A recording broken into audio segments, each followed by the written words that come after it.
Ce matin, il y a quelque chose qui s'est passé dans mon cœur tout au long de la semaine.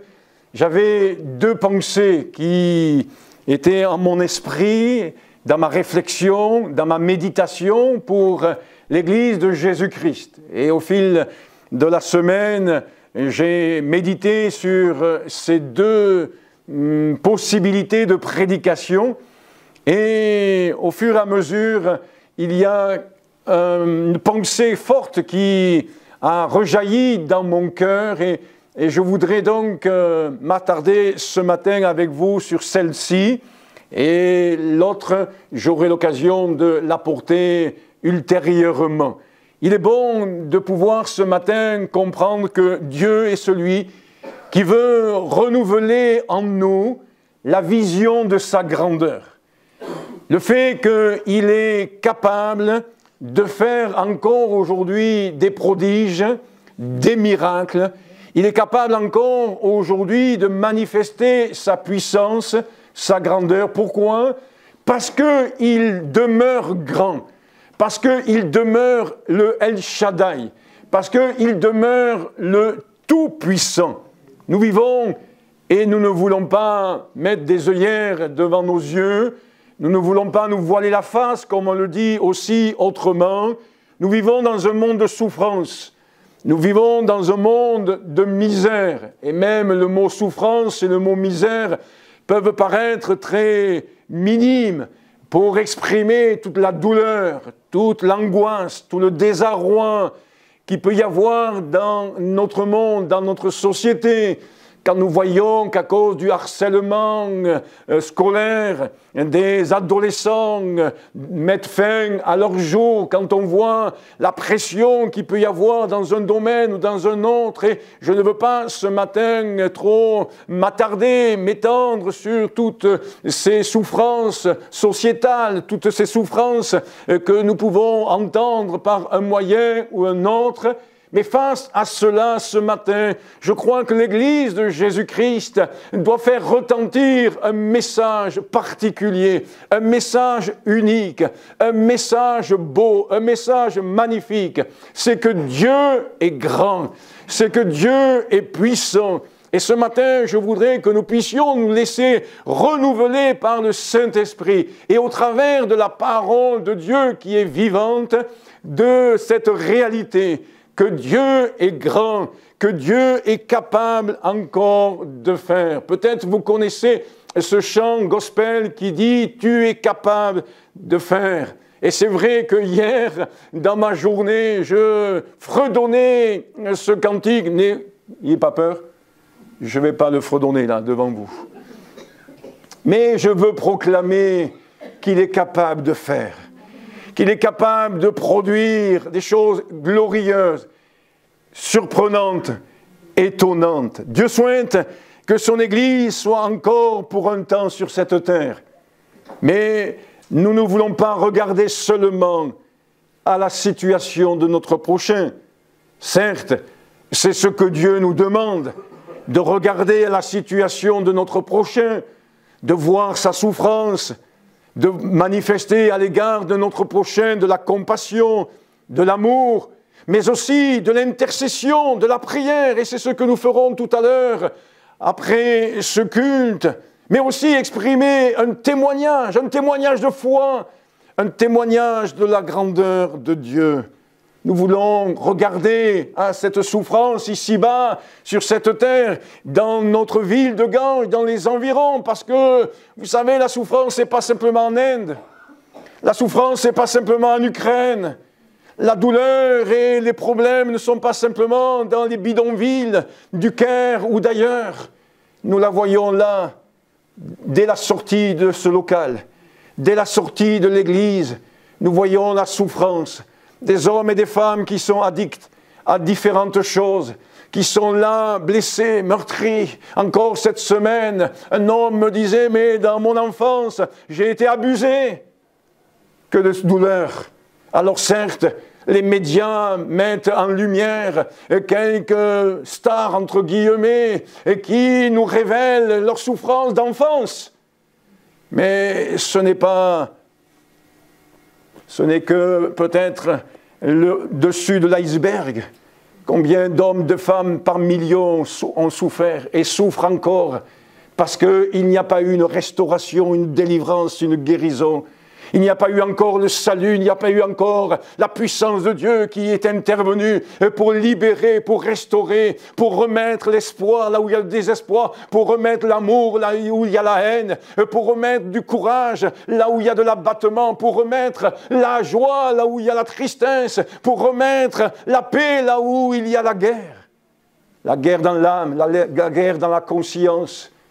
Et c'est pourquoi l'Église de Jésus-Christ veut se laisser ce matin renouveler dans cette réalité, dans ce message qui nous incombe, dans ce message qui nous a été confié, le message de Jésus, que Dieu est grand, que Dieu est puissant et qu'il est capable encore de faire aujourd'hui des prodiges, des miracles et de réparer, de restaurer, parce qu'il est le réparateur des brèches, parce qu'il est celui qui a franchi et il est venu pour cela et son action n'est pas terminée.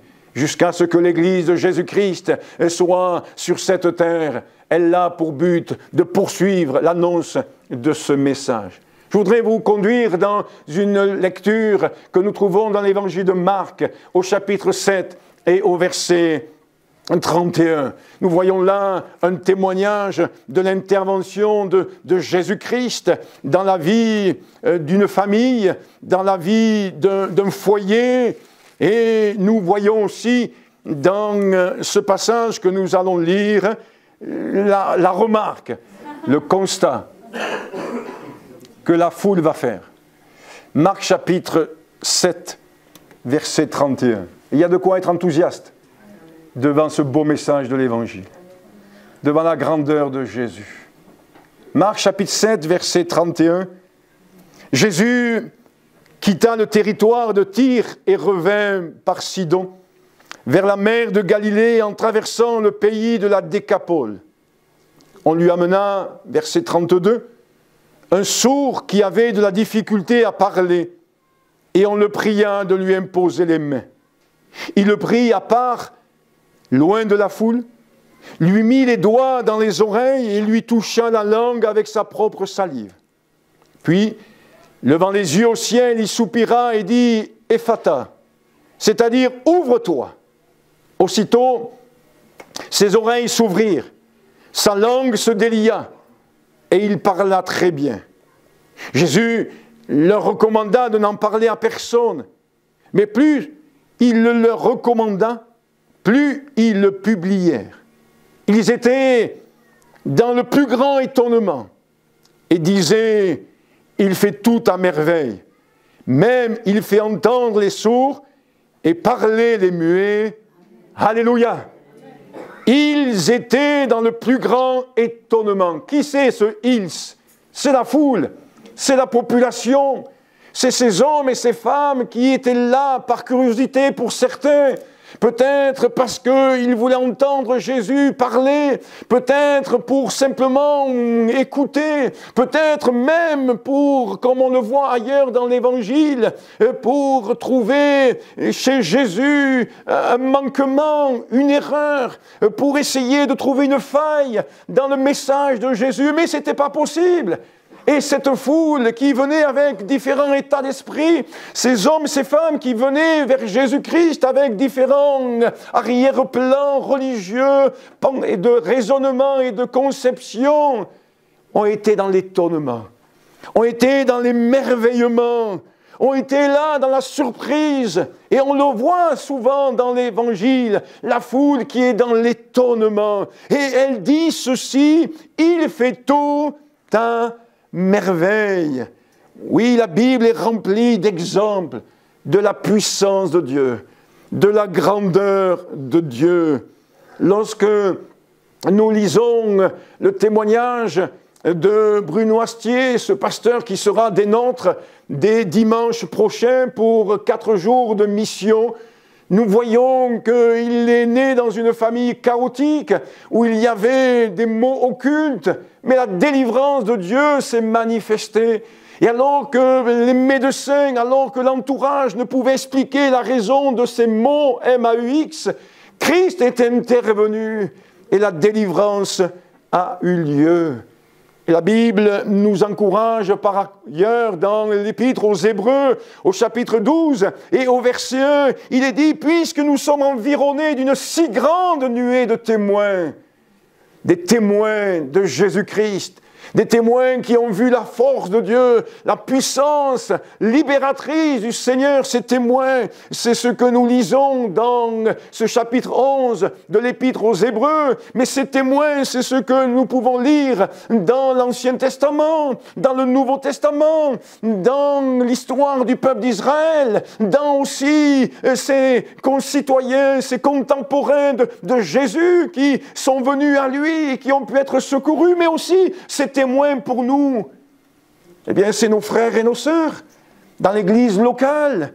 C'est nos frères et nos sœurs dans d'autres assemblées qui ont pu expérimenter le pardon de Dieu, qui ont pu expérimenter la guérison, qui ont pu expérimenter la délivrance, qui ont pu expérimenter le secours de l'Éternel.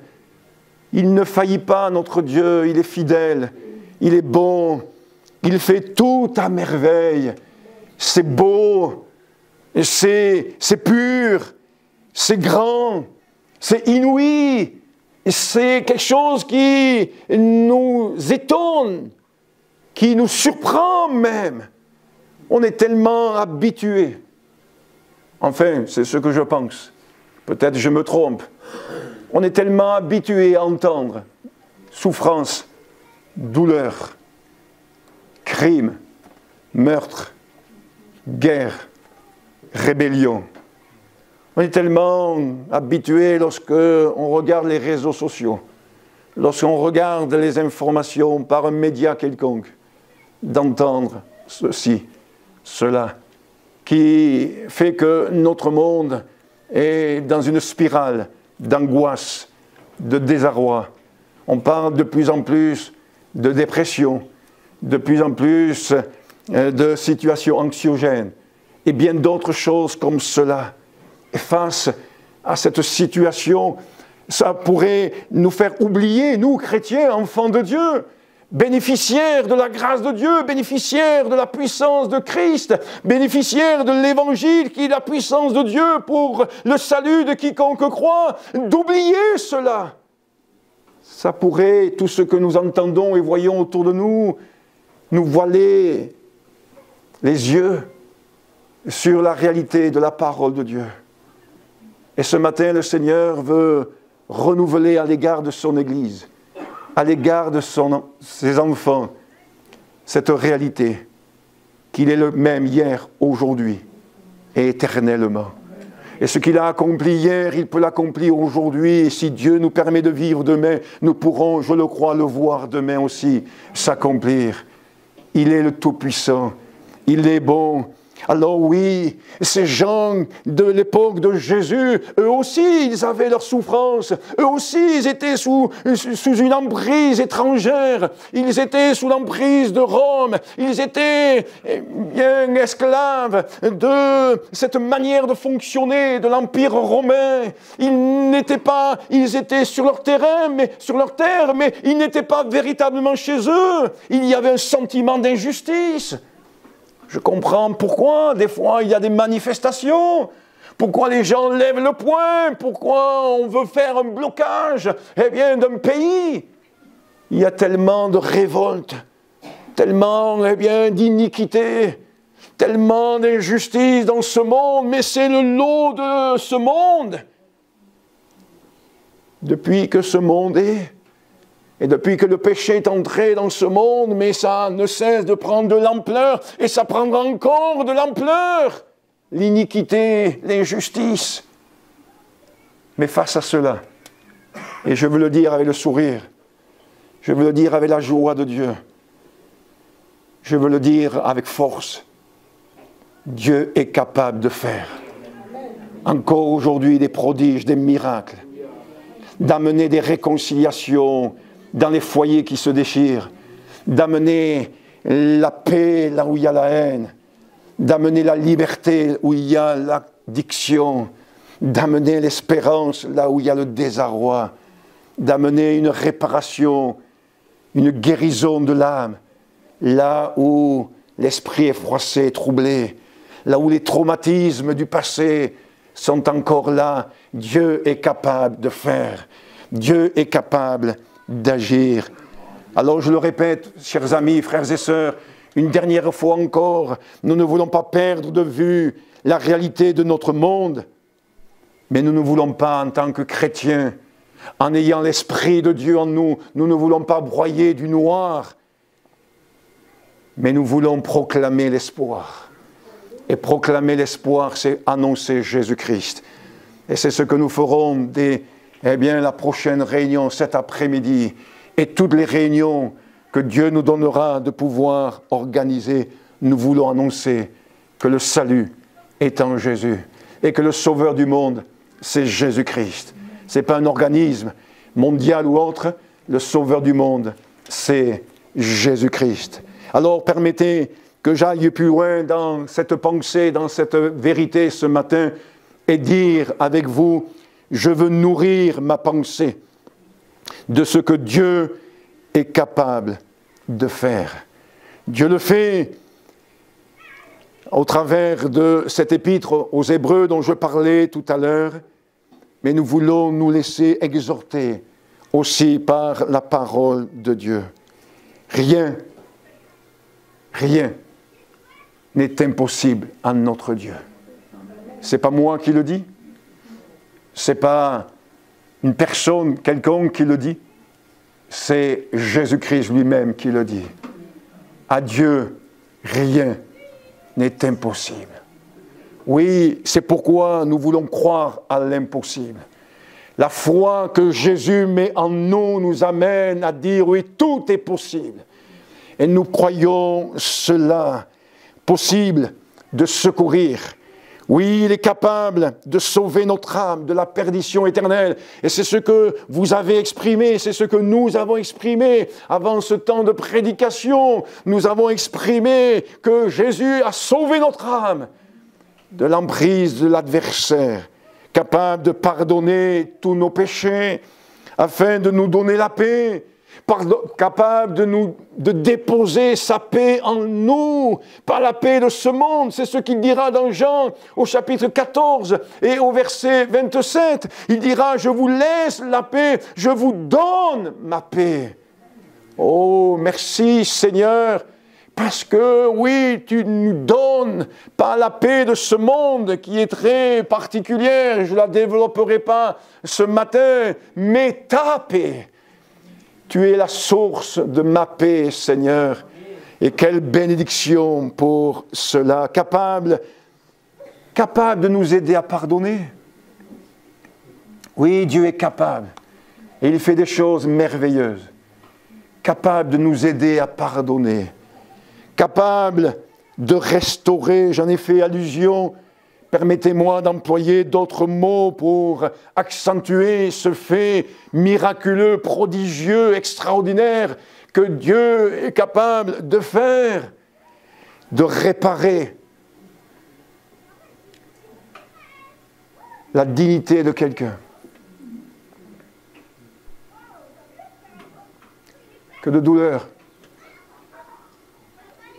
que de souffrance. Lorsque vous avez une jeune fille qui vient vous voir, un jeune garçon qui vient vous voir, parce que ça arrive aussi aux garçons. Et là, il y a eu de l'abus. Et la personne a perdu son identité, sa dignité. Que de douleur et de souffrance. Mais quel émerveillement, mes amis, lorsque vous entendez quelqu'un qui a mis sa vie brisée entre les mains de Jésus, qui a mis ce traumatisme entre les mains de Jésus, qui a mis ses plaies entre les mains de Jésus, en disant « Jésus, on m'a fait du mal. On m'a détruit intérieurement. Mais toi, tu es le médecin. Tu es le médecin de l'âme. Tu es le médecin du cœur. Tu es le médecin de l'esprit froissé. Et je m'en remets à toi. Je suis allé courir à droite et à gauche. J'ai aspiré à l'amour, j'ai aspiré à autre chose. Et c'était bien quelque chose qui me suivait malgré tout. Mais Jésus, aujourd'hui, je m'en remets à toi. Toi le médecin. Et quand nous sommes témoins que Jésus a restauré, témoins que Jésus a réparé, comme témoins que Jésus a pansé les traumatismes les plus profonds. Quelqu'un un jour m'a dit, jamais je pensais qu'un homme pourrait toucher ne serait-ce que ma main. J'avais peur de cela. Et Dieu a fait grâce. Et cette personne a pu envisager, parce que le miracle a eu lieu, la réparation a eu lieu, parce que Dieu est toujours capable de faire, au-delà de tout ce que nous pouvons penser ou imaginer, selon ce qui est écrit dans la Bible. Dieu a pu faire que cette personne a pu avoir des sentiments pour un jeune homme et d'avoir, d'envisager une vie de couple et une vie sexuelle épanouie. C'est le miracle que Jésus-Christ est capable de faire. Quelqu'un qui a été là traumatisé par toutes sortes d'addictions, Dieu est capable de guérir et de panser toutes les plaies causées par le mal, par le péché, par l'égoïsme, etc. Mes amis, quand je vois combien Dieu est capable de faire, ça me remplit de joie et d'espérance. Et même quand je vois quelqu'un qui est là dans la schizophrénie, quand je vois quelqu'un qui est là dans la parano, je me dis, à Dieu, rien n'est impossible. Je ne sais pas comment il peut s'y prendre, parce que je ne suis pas Dieu et je ne vais pas raisonner, je ne raisonne pas comme Dieu raisonne. Et mon raisonnement est bien limité, mon raisonnement est bien petit, mais la foi en Jésus-Christ, je veux qu'elle soit grande. Et je crois qu'à Dieu, rien n'est impossible. Oui, mon Dieu est capable de réconcilier des familles. Quand je vois comment, Joseph, cet homme de l'Ancien Testament, qui a été rejeté, méprisé, qui a été vendu, on l'a fait passer pour mort. Il s'est retrouvé justement en prison. Il a dû, assumer, toutes les conséquences de ce rejet, de cette haine, de sa famille. Mais Dieu a amené la réconciliation. Dieu a amené l'unité. Parce que notre Dieu est le Dieu de l'impossible. Et l'Église de Jésus-Christ veut le dire et le proclamer encore. Oui, je veux noter avec vous ce matin que notre Dieu est capable d'attirer à lui tous les hommes, toutes les femmes, toute personne. J'en veux pour appui ce qui est écrit dans Jean chapitre 12 et le verset 32, où Jésus dira ceci: et moi, quand j'aurai été élevé de la terre, j'attirerai tous les hommes à moi. Quelle joie pour l'Église de Jésus-Christ cette semaine de voir arriver mercredi soir une adolescente, de revoir cette adolescente venir vendredi à la réunion et amener quelqu'un d'autre du même âge qu'elle. Oui, alors qu'on pense que les adolescents, qu'on pense que la jeunesse, ne se préoccupe pas de l'Évangile, ne se préoccupe pas de la foi, ne se préoccupe pas de leur âme. C'est faux, mes amis. Notre Dieu est capable d'attirer à lui tous les hommes et toutes les femmes. Et quand je vois l'expérience de vous, mes frères et mes sœurs ici à Ganges, quand je connais votre témoignage de conversion, de nouvelle naissance, je me dis, mais c'est le témoignage de la grandeur de Dieu qui s'est manifesté pour vous amener et pour m'amener, moi aussi, en son temps, eh bien, à l'évangile, à la foi, malgré les choses par lesquelles nous sommes passés. Dieu a triomphé dans notre vie. Et l'amour de Dieu a triomphé dans notre cœur. Oui, il est toujours capable. Je veux témoigner de sa grandeur. La grandeur de son amour. La grandeur de l'amour de Dieu manifesté à la croix du Calvaire. Nous voulons considérer cela. Nous voulons témoigner de la grandeur de son pouvoir sur les autorités et les dominations spirituelles.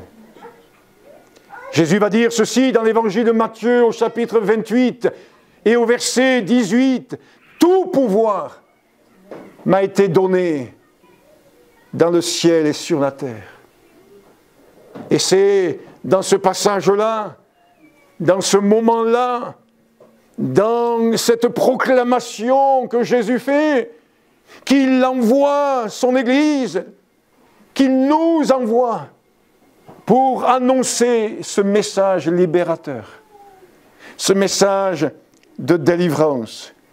Oui, justement, au sujet de ce message libérateur, je l'ai laissé entendre dans le temps de louange et d'adoration que nous avons eu tout à l'heure. Je crois que l'Église de Jésus-Christ, encore plus aujourd'hui que hier, doit prêcher ce verset que Jésus met en avant et que nous mettons en avant. Si le Fils vous affranchit, vous serez réellement libre. Je vous disais tout à l'heure dans le temps de louange qu'on n'a jamais parlé autant de liberté. Et pourtant, il n'y a jamais eu autant d'addiction. J'écoutais des personnes qui luttent contre les drogues.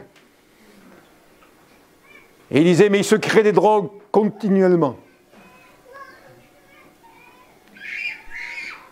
Quelque part, quelqu'un au téléphone me disait, il y a quelque temps en arrière, avoir été délivré d'une certaine drogue. Il me dit, mais pasteur, je suis tombé dans une drogue plus dure encore aujourd'hui. Et cette personne me disait qu'elle était passée à l'héroïne. Il y a d'autres choses. Alors que nous regardons autour de nous, alors que les autorités de notre ville de Ganges, je ne veux pas dire village, de notre ville de Ganges, constatent qu'il y a 40 points de revente de drogue et constatent sans moyen, sans possibilité de faire face. Je veux proclamer que l'Église de Jésus-Christ a un message pour tous ceux qui sont addicts à la drogue, à la perversité sexuelle, à l'argent, au jeu et à bien d'autres choses comme l'alcool, comme le médicament. Et nous voulons considérer que si le Fils, c'est-à-dire Jésus-Christ, nous a franchis, nous sommes réellement libres. Et la liberté se trouve dans la personne même de Jésus et dans son œuvre salvatrice et dans cette œuvre de la croix. Oui, mes amis, nous voulons proclamer que Jésus libère, que Jésus libère pleinement, totalement. Et c'est pourquoi nous voulons témoigner à ceux qui sont dans ces addictions, qui sont esclaves de leur passé, esclaves de différentes choses. Nous voulons dire, nous avons un message, et c'est un message d'espoir, un message libérateur. Je veux témoigner de la grandeur du Seigneur pour unir. Dans un monde où on parle de plus en plus et toujours de désunion, de conflit, de séparatisme, de divorce, de conflits, de tensions. Et je pourrais encore citer d'autres exemples. Mais vous les connaissez autant que moi. Nous voulons proclamer la grandeur de Dieu, de donner la force d'unir.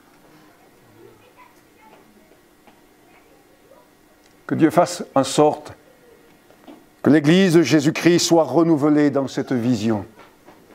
Et pas simplement dans cette vision, mais dans cette proclamation. Et je vais conclure sur ces quelques mots supplémentaires. Car si notre vision est renouvelée, si dans notre pensée nous sommes convaincus de ces choses-là, si c'est quelque chose qui est marqué dans notre esprit, dans notre cœur, que Dieu est grand, que Dieu est puissant, que Dieu est capable de faire, alors ça ne restera pas simplement en nous, ça ne sera pas simplement exprimé dans la prière, ça ne sera pas simplement exprimé dans l'intercession, ça ne sera pas simplement quelque chose que nous partagerions entre nous et que nous partagerons entre nous, mais ça sera quelque chose que nous allons proclamer, déclarer, annoncer avec force, avec joie, avec l'espoir que autour de nous, des hommes et des femmes, des jeunes, des enfants, des vieillards, vont saisir cette grâce, vont saisir ce message, vont saisir cette parole, vont la recevoir, parce que le Seigneur va nous accompagner, parce que le Seigneur va nous soutenir, parce que le Seigneur va nous assister par le Saint-Esprit, comme cela est écrit dans sa parole.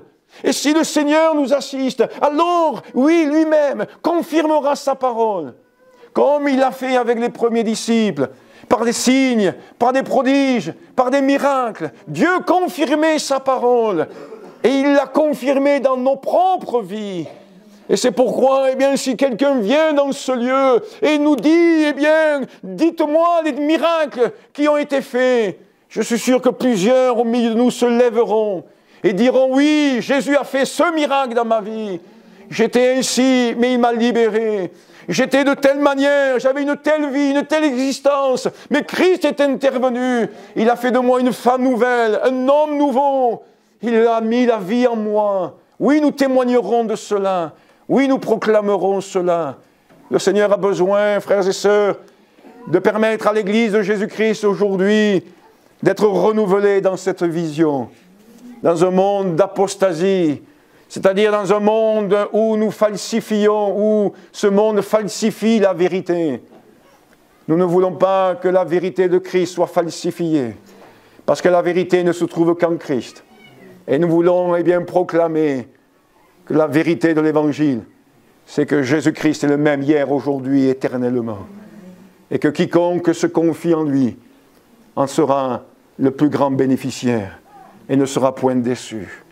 Permettez que nous puissions nous réunir ensemble, nous unir ensemble, nous associer dans la foi maintenant, en priant le Seigneur et en disant, oui Seigneur, oh, pardon, parce que parfois j'ai douté de ta capacité. Reconnaissons-le que ça arrive parfois, les épreuves, les difficultés, les non-exaucements de prière font que des fois on peut douter de sa grandeur.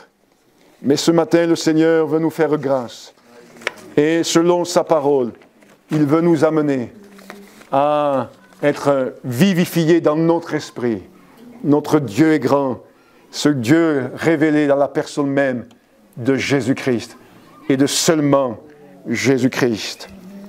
Seigneur notre Dieu, tu es puissant, tu es merveilleux.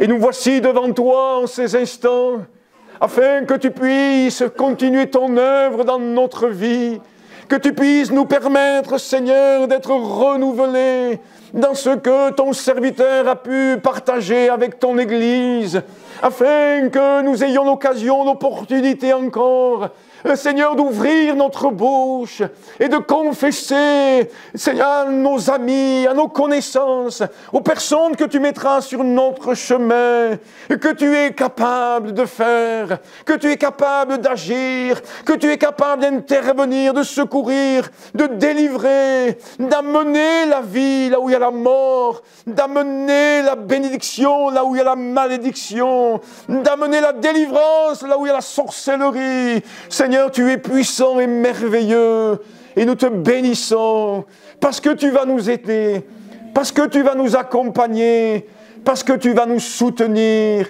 et ton Église va se réjouir.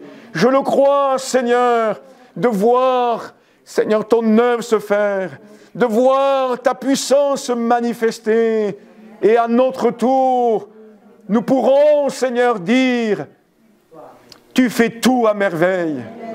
Tu fais tout à merveille. Oui, nous voulons le proclamer. Tu fais tout à merveille, le meilleur des amis. Tu pardonnes, tu sauves, tu libères. Oh, merci Jésus. Amen. Amen. Gloire à Jésus. Gloire à Dieu.